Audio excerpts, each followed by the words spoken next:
السلام عليكم ورحمة الله وبركاته. فيديو ugu dambeeyey waxaa ugu soo hadalnay maxaa la forex sidii loogu trade karaya waxaa ugu soo hadalnay videoga xigo waxaa ku oo labaad waxaa ka hadli doonaa insha Allah know when to buy or sell a currency pair.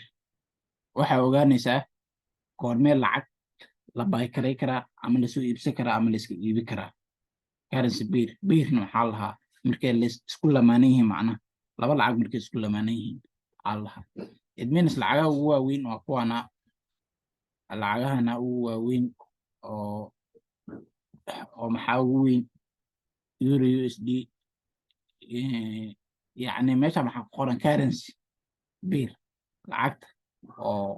currency pairka labada lacag oo la isku sarifayo wadankay yihiin iyo waxa loo yaqaan ama Greek speak يعني as Greek ahaan ereyga loo yaqaan lacagta ugu horeysa maxaa waaye lacagta euro iyo USD waaye euro iyo USD maxaa waaye euro waa lacagta oo eurada oo Europeanka USD na maxaa waaye lacagta Mareykanka hadda eurozone aa lahaa ama United States of America oo Mareykanka labadan lacagaa la isku sarifaa lacagta marka la isku sarifaayo ama laba meela u sameeyaysa ama buy ama sell laba meela isha baa ku xaahay ama waa iska iibinaysa ama waa soo iibsanaysaa lacagta markaa iska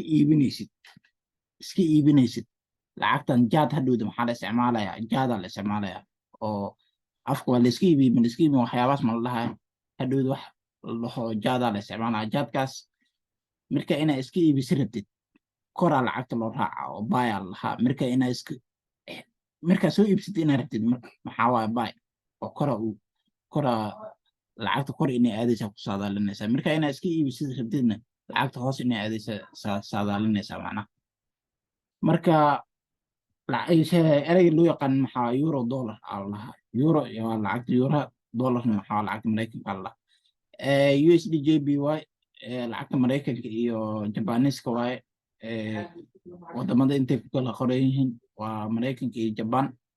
dollar yen aa lahaa dollarna lacagta Mareykanka aa lahaa yenna maxaa lahaa lacagta Jabaaniiska waxaa ku xigo JBP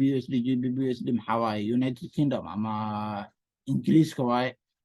Great British Pound aa laga soo taabiye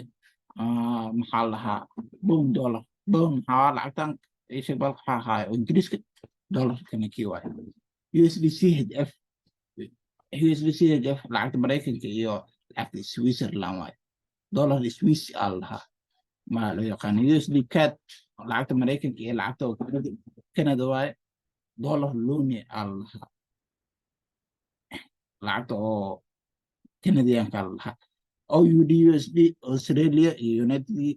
United States waaye lacagta Mareykanka iyo lacagta Australia aa la isku sarifaa OC dollar aa lahaa iyadana as Greek waaye ahaan lacagta ugu dambeysa maxaa waaye New Zealand iyo United USD ama NZD USD aa lahaa NZD USD lacagta Mareykanka iyo maxaa la isku sarifaya lacagta oo New Zealand aa la isku sarifaa Kiwi dollar aa lahaa yacni magaca loo yaqaan marka lacagaha maxaa waaye marka oo inaa iska iibsid rabtid iyo markaas inaa soo iibsatid rabtid maxaa waaye marka inaa soo iibsatid rabtid maxaa waaye mar walba ee lacag inaa iska iibisi markaa rabtid mar walba ee lacagta hooseyso waaye haddaa inaa soo iibsatid rabtid maxaa waaye lacagta mar walba oo hooseyso haddaa inaa iska iibisid rabtidna oo inaa adi iibsatid rabtidna waa mar walba ee lacagta sareyso ama qiimaheeda sareeyo qiimaha ku xisaabtamaysaa isha kormeed bay karay kartaa kormeed karay kartaa marka bay karay kartaa maxaa ama marka soo iibsan kartaa lacag maxaa mar walba oo qiimaheeda sareeyo waa soo iibsanaysaa mar walba oo qiimaheeda hooseeyana waa iska iibinaysaa idminas maxaa lacagta hadda tusaale ahaan isha inta joogtaa oo lacag kala sarifaysaa lacagta Mareykanka ama lacagta oo isha lacagta Mareykanka lacagta Soomaaliya isku sarifaysaa lacagta Mareykanka yani maalin walba hal meel ma joogto oo maanta waxay joogtaa adii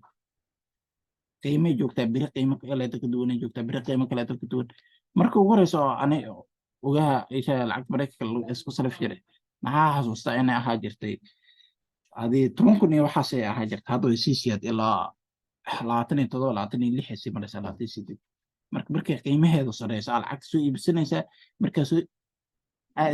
qiimaheedu markay sareyso aa iibinaysaa si oo faa'iido u heshid hadhowdina markaa soo iibsanaysa lacagtaas maxaa soo iibsanaysa qiimaheedu markay hoos u taalo oo lacag raqiisaa kusoo gadanaysa hadhowdi markaa iibinaysa lacag oo maxaa ku gadanaysaa qiimo sareyso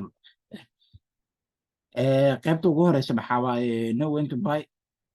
ka tag midda qaybta labaad maxaa waaye forex market size and liquidity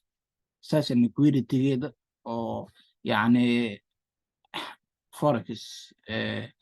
sida soo sheegnay waa suuq caalami ah oo weyn oo lacago badan taalo marka lacagaha marka distribution ka dhexeeyo currency distribution ka dhexeeya ama siday u kala awood badan yihiin lacagaha siday u kala awood badan yihiin aan meesha ku tilmaami doonaa lacagaha ugu waaweyn oo major currency aa lahaa 7 xabo waaye lacagta ugu weyn maxaa 1 2 3 4 5 6 7 xabo waaye 7daas ugu waaweyn maadaama ugu weyn yihiin ayagoo sii kala weyn yihiin lacagta Mareykanka ugu weyn oo the king of forex trading aa lahaa ama adduunka oo dhan caalamka oo dhan lacagta ugu awooda badan lacagta Mareykanka waaye 84.9% ay ka tahay lacagta maxaa ku xiga yuurada ku xigto yuurada maxay maraysaa 39.1% waaye lacagta oo Jabaaniiska ku xigta iyada xataa Jabaanka xataa ma yaraysato oo 19% waaye 12.9 lacagta oo Ingiriiska waaye Australiaanka lacagta oo Australia maxaa waaye 7.6% Switzerland lacagteeda 6.4 Canadianka lacagteeda maxaa waa 5.3 others ka soo haray waa 25%. marka lacagaha saasay u kala awood badan yihiin lacag walba oo lacagtay ka awood badan tahay ee ka qiimo sareysaa macnaha meeshan iyadoo jaad ahaan hadda baa qoraal iyo waxaa soo ahaa iyadoo jaad ahaana meeshan lagu kala sheegaa oo kale wax maka duuna waa isku midkii kan oo cagaarka buluug miya haa buluug waaye buluugan oo kaleeto intaan waaye lacagta oo Mareykanka waa 62% ay ka tahay lacagta oo maxaa ku xigto maxaa currency composition of world FX reserve forex reserves lacaga ugu awooda badan waa macna maxaa ku xigto GBP da ku xigto maxaa ku sii xigto lacagta oo 2% ay ka tahay yuurada 4% maxaa waa Jabaaniiska 4% kale 4% maxaa waaye GBP USD-dan ama lacagta oo Ingiriiska 4% ay ka tahay cadaska kale 28 ee kala naqanaysaa macnaha cadas kale maxaa laga wadaa lacagaheena lacagteena oo kale tashan Soomaaliga lacagta Turkiga lacagta Sawaaxiliga Kenyaatiga oo kaleeto shilinka lacagta Itoobiyaanka isku wada tar lacagaha kaleeto soo hara dhan 28% ay ka tahay macnaha maanta waxaa ku barnaa cashirkeena marka forex market size and liquidity yacni xajmiyada ama siday u kala weyn yihiin lacagaha ama siday u kala ballaaran yihiin meeshaas ku baranay iyo sidoo kaleeto goormee lacag la iska soo iibiyo ama goormee lacag la soo iibsada cashirkeena intaasuu ku egyahay wasalaamu calaykum waraxmatullahi wabarakaatu isku soo noqdo wanaagsan